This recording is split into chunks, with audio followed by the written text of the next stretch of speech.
आज मैं आपको गणपति बप्पा के भोग में लगाई जाने वाली पंचक जाया की रेसिपी बनाना बताती हूँ, कैसे बनाई जाती है। और इसे 5 चीज़ों से बनाया जाता है और ये प्रसाद खाने में बहुत ही ज़्यादा टेस्टी लगता है और इसे बनाना भी बहुत आसान है। तो चलिए बनाना शुरू करते हैं। प्रसाद बनाने के लिए ये हमने 1 कप गुड़ लिया है, जिसे छोटे पीस में तोड़ लिया है। अब इस गुड़ को हम इस पैन में डाल देते हैं। अब इसमें हम आधा कप पानी डाल देते हैं। अब हम इस गुड़ को स्लो फ्लेम पे लगातार चलाते हुए गुड़ को मेल्ट कर लेते हैं। हमें इसकी एक तार की चाशनी नहीं बनानी है, बस हमें गुड़ को मेल्ट करना है और इसके अंदर हल्की सी चिपचिपाहट होनी चाहिए।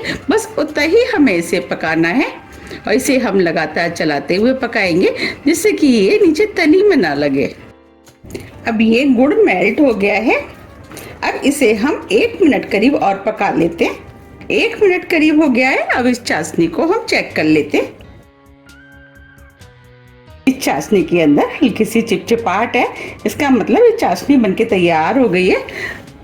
अब हम फ्लेम को ऑफ कर देते हैं और ये चाशनी ठंडी होने के बाद भी थोड़ी सी गाढ़ी होगी। अब इस चाशनी को ठंडा होने के लिए साइड में रख देते हैं और आगे की तैयारी कर लेते हैं। अब गैस पे हमने दूसरा पैन रख दिया है। अब इसके अंदर हम 1 टेबल स्पून देसी घी डाल देते हैं, क्योंकि हम भोग के लिए बना रहे हैं, इसीलिए हम देसी घी का इस्तेमाल कर रहे हैं। आप चाहें तो घी की जगह ऑयल का भी इस्तेमाल कर सकते हैं, लेकिन ये प्रसाद देसी घी में खाने में ज्यादा टेस्टी लगता है। और घी को हल्का गर्म होने देते हैं। अब ये घी हल्का गर्म हो गया है। ये हमने 8 से 10 बादाम लिए हैं, छोटे पीस में काट लिया, वो डाल देते हैं। और बादामों को स्लो फ्लेम पे हम हल्के से गोल्डन कलर का होने तक भून लेते हैं। अब ये बादाम हल्के से भुनना शुरू हो गए हैं।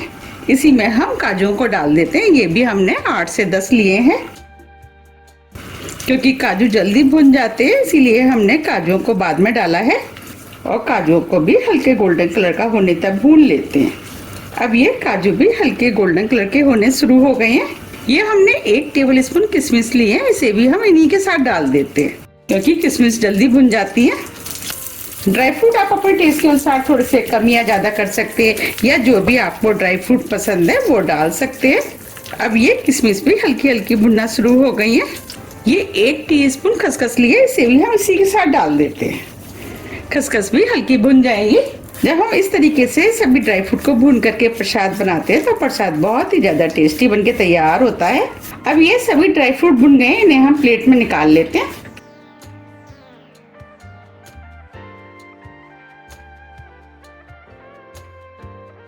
ये हमने सभी ड्राई फ्रूट निकाल लिए हैं। अब इसी पैन में हम 1 टेबल स्पून घी और डाल देते हैं। ये हमने 2 कप पतले वाले पोहे लिए, आप पोहों को भी इसी के अंदर डाल देते। अब हम इन पोहों को भी स्लो मीडियम फ्लेम पे 2 से 3 मिनट करीब भून लेते। हमें इन्हें ज्यादा नहीं भूनना है, बस हल्का सा क्रंच आना चाहिए। 3 मिनट करीब हो गए। अब ये पोहे भी हल्के से क्रंची से हो गए। अब फ्लेम को ऑफ कर देते हैं। अब पोहे को हम इस बाउल में निकाल लेते हैं। अब इस पैन में 1 टीस्पून घी और डाल देते। ये हमने 1 कप हरा वाला नारियल लिया है, जिसे हमने कद्दूकस कर लिया है, इसे हम इसी पैन में डाल देते हैं। अब नारियल को भी स्लो फ्लेम पे 2 से 3 मिनट करीब भून लेते हैं। हमें इसे ज्यादा नहीं भूनना है, बस नारियल के अंदर हल्का सा क्रंच आ जाना चाहिए। और इसे भी हम लगातार चलाते हुए भूनेंगे, जिससे कि नारियल नीचे तली में ना लगे। 3 मिनट करीब हो गए। अब ये नारियल भी भुन गया है और नारियल भी हल्का क्रंची हो गया है। अब फ्लेम को ऑफ कर देते। अब नारियल को भी हम पोहे के साथ डाल देते हैं। हमने जो ड्राई फ्रूट भुने थे, इसे भी हम इसी बाउल में डाल देते हैं। और इसमें से हमने थोड़े से ड्राई फ्रूट बचा लिए हैं, उसका यूज हम बाद में करेंगे। ये हमने 3 से 4 छोटी इलायची ली है, इसे हमने पीस लिया है, वो भी डाल देते हैं। इससे खुशबू अच्छी आएगी और प्रसाद खाने में भी टेस्टी लगेगा। अब सभी चीजों को मिक्स कर देते हैं। अब ये सभी चीजें अच्छे से मिक्स हो गई हैं। अब ये चाशनी भी पहले से गाढ़ी हो गई है। अब इस चाशनी को हम छलनी से छान करके इसके अंदर डाल देते, जिससे कि गुड़ के अंदर जितनी भी गंदगी होगी वो छलनी के ऊपर रह जाएगी।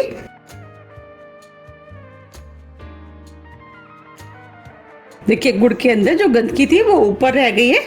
अब हम सभी चीजों को हल्के हाथों से मिक्स कर देते हैं। अब ये चाशनी भी अच्छे से मिक्स हो गई है। आप देख पा रहे हैं कितना क्रंची प्रसाद बनके तैयार हुआ है। अब प्रसाद को सर्व कर लेते हैं। देखिए कितना बढ़िया और क्रंची प्रसाद बनके तैयार हुआ है।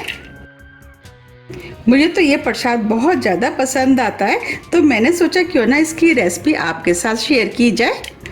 तो आप भी इसे एक बार ज़रूर ट्राई कीजिएगा।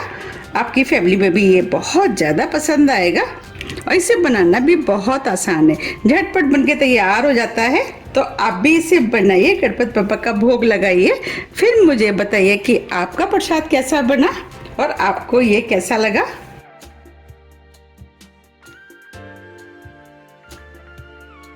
अब जो हमने ड्राई फ्रूट बचाए थे वो हम इसके ऊपर डाल देते।